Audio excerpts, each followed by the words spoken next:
Today, March 11th, teams around the NFL can start negotiating with unrestricted free agents, but can't officially put ink to paper until this Wednesday, March 13th, when the official league year starts. For those of us around Cowboys Nation, this means we might finally start to see some resemblance of a plan to the Dallas Cowboys' approach to free agency in the 2019 NFL Draft. With that in mind, I thought I would put together a list of several realistic and cost-effective free agent possibilities the Dallas Cowboys should sign before the draft.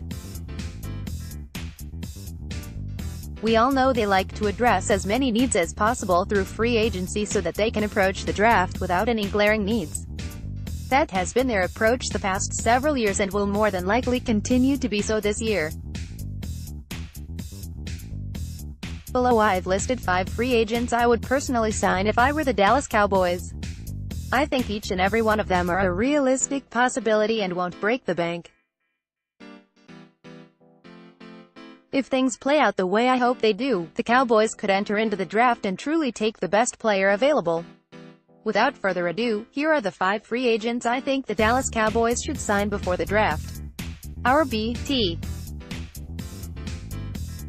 J. Yeldon, free agent, RBT. J. Yeldon, Douglas DeFellis, USA Today Sports. It was rumored the Dallas Cowboys have had an interest in trading for Cleveland Browns running back Duke Johnson, but I for one didn't understand why, considering T. J. Yeldon is available on the open market. Don't get me wrong, I like Duke, but I didn't like the idea of the Cowboys having to absorb his contract and give up a draft pick to acquire his services. Yeldon is the more cost-effective option and has the same kind of versatility. According to Spotrac.com, the Cowboys could sign Yeldon to a 3-year deal that pays him somewhere between $3.5 to $4 million per season. For comparison's sake, that's pretty much what the New England Patriots paid Rex Burkhead, 3 years, $9,750,000, $3,250,000 annually. It's a little more than they'd have to pay a rookie RB, but Yeldon's versatility as a runner and receiving ability out of the backfield would definitely be an upgrade behind Ezekiel Elliott. That Bruce Irvin, free agent to Bruce Irvin. It's no secret the Dallas Cowboys could be looking to add more depth at the defensive end position after Randy Gregory's most recent suspension. They could wait and try to draft a pass rusher, but we all know rookies generally take a few years before they can get accustomed to the speed of the NFL. That's why I believe the Cowboys would be wise to sign Bruce Irvin ahead of the draft. He shouldn't cost much and can literally hit the ground running. The Cowboys could probably sign Irvin to a contract similar to what he signed with the Atlanta Falcons last year. He played under a 1-year, $3.2 million deal in 2018, which is a bargain in my opinion considering he's still more than capable of accumulating 6 to 8 sacks a year. He could even be a little cheaper considering he turns 32 in November. Any way you slice it though, he would be a great addition, especially considering he has a history already with Chris Richard. Adrian Phillips, free agent. Adrian Phillips isn't the safety a lot of Cowboys Nation was hoping for, but he could be the safety the Dallas Cowboys need. He isn't one of the bigger names amongst the free agent safeties this year, but he is one of the more versatile. With the Los Angeles Chargers he was a Swiss Army knife if you will and played a variety of different roles for them. He played strong safety, free safety, dime linebacker, and nickel linebacker. And that's not even mentioning he's also a Texas native, Terrell, Texas, and played at the University of Texas. Phillips is a cost-effective, versatile safety who could come in and be an immediate upgrade over Jeff Heath. He's already played in a similar defensive scheme under Gus Bradley with the Chargers and would give the Cowboys 2 interchangeable safeties alongside Xavier Woods. Last year he played under a 1-year, $1.5 million deal and probably wouldn't command much more this season considering how plush the safety market is. I think that is the definition of a bargain deal, especially considering he won't be 27 years old until March 28. Take Tyler Eifert, free agent. Take Tyler Eifert. The Dallas Cowboys may have resigned Jason Witten, but that shouldn't keep them from upgrading the position further. Witten should be considered nothing more than a serviceable stopgap player in 2019, meaning they need a starting caliber tight end still for the future. If healthy, Tyler Eifert could be that guy, and it shouldn't take much to bring him aboard. According to Spotrac.com, the market value for Eifert is a one-year, $6.4 million deal. I have a hard time seeing him receiving a contract of that type considering his injury history. A contract similar to what Witten, $3.5 million with incentives, just received from the Cowboys seems much more reasonable. If Dallas were able to add Eifert to the mix with Witten, Blake Jarwin, and Dalton Schultz on a heavy incentive-based contract, the tight position suddenly becomes a strength with a healthy dose of veteran leadership and youth. O.T. Tyenzika, free agent. O.T. Tyenzika. The Dallas Cowboys could try to re-sign Cameron Fleming to another one-year, $2.5 million contract like they did in 2018, but if it was me I'd go after Tyenzika. Tyenzika has been the Washington Redskins swing tackle for the past several years and played under the second-round tender, $2.91 million last season. The Cowboys could probably sign him to a similar deal like they gave Fleming last year, possibly even cheaper since he's turning 34 years old in October. Tyenzika is capable of playing either on the left or right side and could possibly come in and challenge La'el Collins for the starting RT position. What I really like about him though is the fact he's used to filling in as an injury replacement. It's something he's done quite a bit of for Trent Williams, who like Tyron Smith, has had to miss a few games here and there the past few seasons due to reoccurring injuries. At worst he would be an upgrade at the swing tackle position, but with starting ability. Do you think this would be a good free agent haul for the Dallas Cowboys? The Dallas Cowboys and veteran linebacker Sean Lee have agreed to a restructuring on the final year of his contract, keeping him with the team in 2019. The move will allow Lee to stay with the only team he's ever known, and lets the Cowboys keep one of their best and most experienced leaders. Lee has agreed to reduce his $7 million base salary in 2019 in half. That means $3.5 million will immediately go back into Dallas' salary cap space for 2019. One of their leaders is back for another year. He'll earn $3.5 million but has a chance to earn his way back to his original $7 million salary with incentives.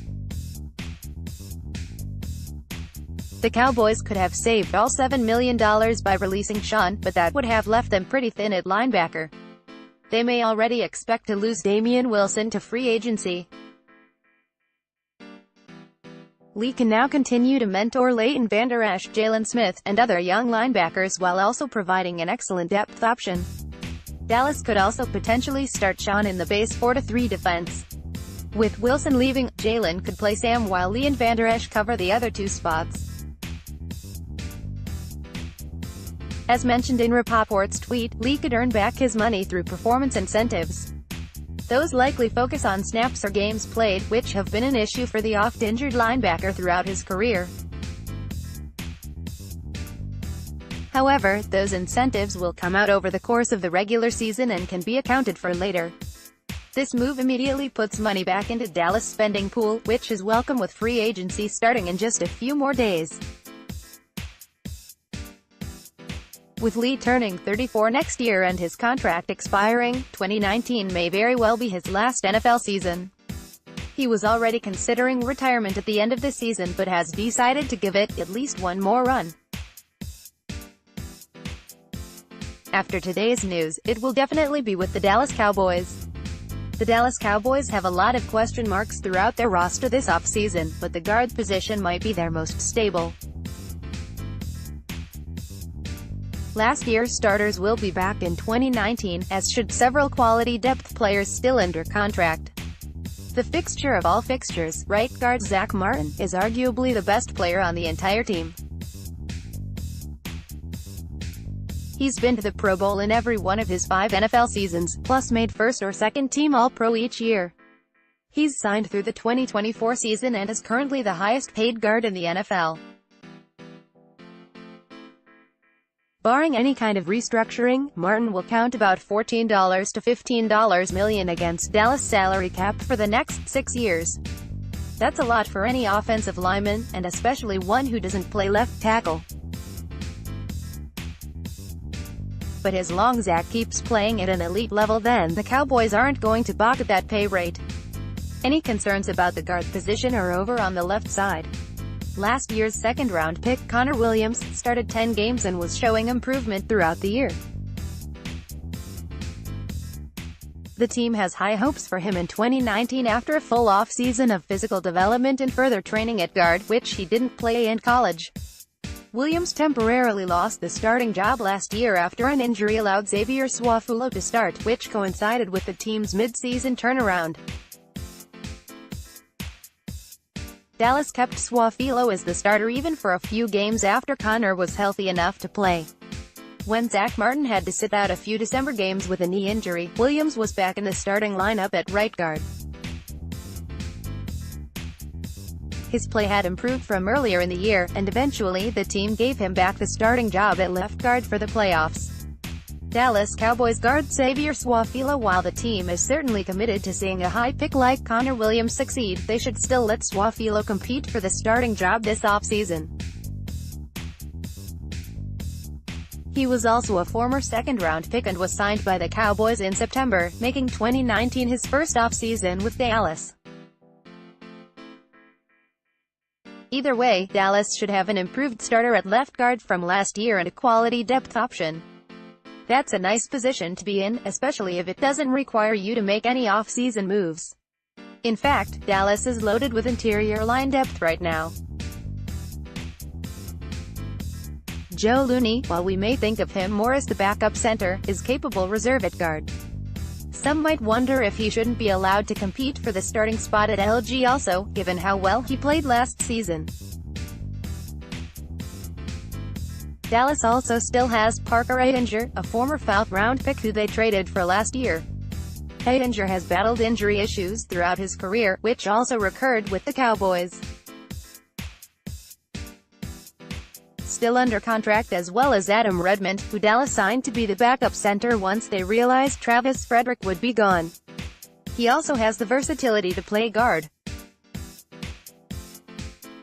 Given all these in-house options, there's little reason to think that the Cowboys will make any signings or even spend draft picks at guard this offseason. They have Zach Martin locked up for the next 6 seasons and spent a second-rounder last year on Connor Williams. Even the rest of depth chart is filled out with some solid, experienced players. With much other work needed this offseason, Dallas will enjoy not having to worry about their guards in 2019.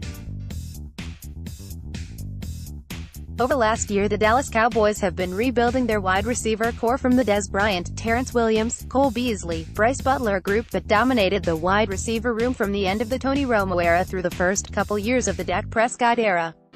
Last offseason, Dez Bryant was released, and so far this offseason, Bryce Butler was allowed to walk, then signed after being cut by the Arizona Cardinals and then cut after just a couple of weeks with the team. The Dallas Cowboys have released Terrence Williams to continue the wide receiver rebuild, and Cole Beasley is expected to walk in free agency for the opportunity at more opportunities and more money. The wide receiver room is now led by Amari Cooper, acquired in the middle of the 2018 season for the Cowboys' first-round pick, and Michael Gallup, drafted in the third round of the 2018 NFL Draft. As the Cowboys continue reshaping their wide receiver group to better fit this new era of quarterbacking, they will likely look to the draft to fill out their depth chart ahead of the 2019 season. In this year's version of the draft, there are a lot of really good players that will be taken in the second and third rounds that could interest the Dallas Cowboys and complement their current group of receivers really well. Here are 5 wide receivers that could be available when the Dallas Cowboys go on the clock at number 58. Marquise Brown, WR, University of Oklahoma. If you were allowed to take one trade at wide receiver and add it to the Dallas Cowboys for the 2019 season, I think many of you would take a wide receiver who has the speed to take the top off of the defense. Let me introduce you to Marquise Brown. There are several players in this draft that have speed, but none use their speed and change of speed quite like Marquise Brown from the University of Oklahoma. For 2 seasons, he constantly was able to get behind defenses, even though they knew what a threat he was. In his 2 years at OU, Brown finished with 2 1,000-yard seasons. Last year he finished with 75 receptions for 1,318 yards and 10 touchdowns while averaging 17.6 yards per reception. For his career, Brown averaged 18.3 yards per reception and 8.5 touchdowns in his 2 years. With his speed, he's a player that could go as early as the late first round, because speed is a very difficult trait to replicate. Read my full scouting report on Marquise Brown. Deebo Samuel, WR, South Carolina. No player did more for their reputation at the Senior Bowl than South Carolina wide receiver Deebo Samuel. He's being looked at as a player that could step in and help the Dallas Cowboys in the slot. He provides good route running and hands. 5'11", 214 pounds, Samuel has the build to be an effective player over the middle of the field and the quickness to find open space. While his 3-cone drill only landed him in the 35th percentile among wide receivers, his 40-yard dash and 20-yard shuttle landed him in the mid-60th percentile. In his senior season, Samuel caught 62 passes for 882 yards, and 11 touchdowns in 12 games. Like Marquise Brown and many of the other wide receivers that could be available in the second round, Samuel could also be a late first-round option as well. Read Kevin Brady's scouting report on Deebo Samuel. Hakeem Butler, WR, Iowa State. Size and strength is another quality that the Dallas Cowboys wide receiver group doesn't have. Iowa State's Hakeem Butler has that in spades. He's strong at the catch point and has the strength to win 50-50 battles for the ball. He's excellent catching back shoulder fades and running down the sideline. Hakeem Butler's huge frame gives his quarterback a lot to work with. Generally, when we see a player that has the size and production that Butler has, you're talking about a first-round talent. Other than running back David Montgomery, the Iowa State offense had very little talent, but was able to keep pace with a lot of their Big 12 counterparts because of the play of Hakeem Butler. If you go back and watch the Oklahoma game, it's one highlight catch after another. He made the Sooners look like a bad high school team that day. The way Butler's able to outjump everyone as well as run by a lot of his defenders is impressive. He has strong hands that make it difficult for defensive backs to rip the ball away after the catch. His final season at Iowa State, he averaged 22 yards per reception on 60 catches to go along with 1,318 yards and 9 touchdowns. At 6'6", 225, he provides an excellent red zone and jump ball weapon for Dak Prescott and the Dallas Cowboys offense. With his impressive combine performance, 4.49 in the 40-yard dash, he may not be available in the second round. However, with how deep the NFL draft is, you never know who could fall. Andy Isabella, WR, University of Massachusetts. If there is a player that isn't projected to be a first-round pick that has become a fan and analyst favorite, it's University of Massachusetts wide receiver Andy Isabella. He's a diminutive but speedy receiver that won all over the field in college. He was very productive in his senior season, catching 102 passes for 1,698 yards and 13 touchdowns. In the 2 seasons prior to his electric senior season, Isabella he caught at least 62 passes each year and averaged 910 yards receiving and 8.5 touchdowns. He's an electric player that can be a slot receiver, but also adds a dimension in the deep passing game as well as the return game because of his speed. His size will remind people of Ryan Switzer, but he's a faster player than the former Cowboys wide receiver.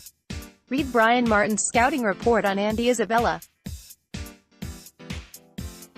Paris Campbell, WR, Ohio State University. Of all the players in this bunch, there may not be a player that will be available to the Dallas Cowboys at 58 with as much athleticism as Ohio State University wide receiver Paris Campbell.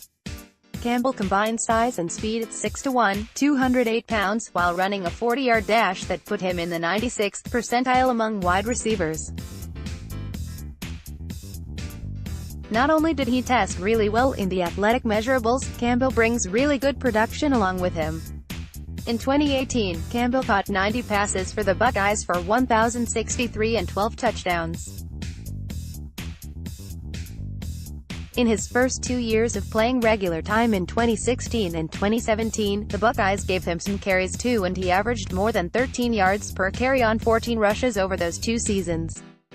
As a returner his sophomore and junior season, he averaged 27.8 and 36.6 yards per kick return. Campbell has the athleticism and quickness to have a year one impact for the Dallas Cowboys in the slot and could be the guy they go to for their jet sweeps. As things stand now, the Dallas Cowboys could use some more speed at the wide receiver position, and this draft is loaded with guys that can threaten a defense vertically. Even Hakeem Butler, who brings imposing size and strength, has the speed to stretch the defense. At pick number 58, the Cowboys are going to have options available to them. Perhaps a couple of these guys could be available when they pick at number 90 in the 3rd round. This draft may not be heavy on guys that are projected to be taken in the 1st round, but there are a lot of options for them to get a guy that can provide another dynamic element to this young offense.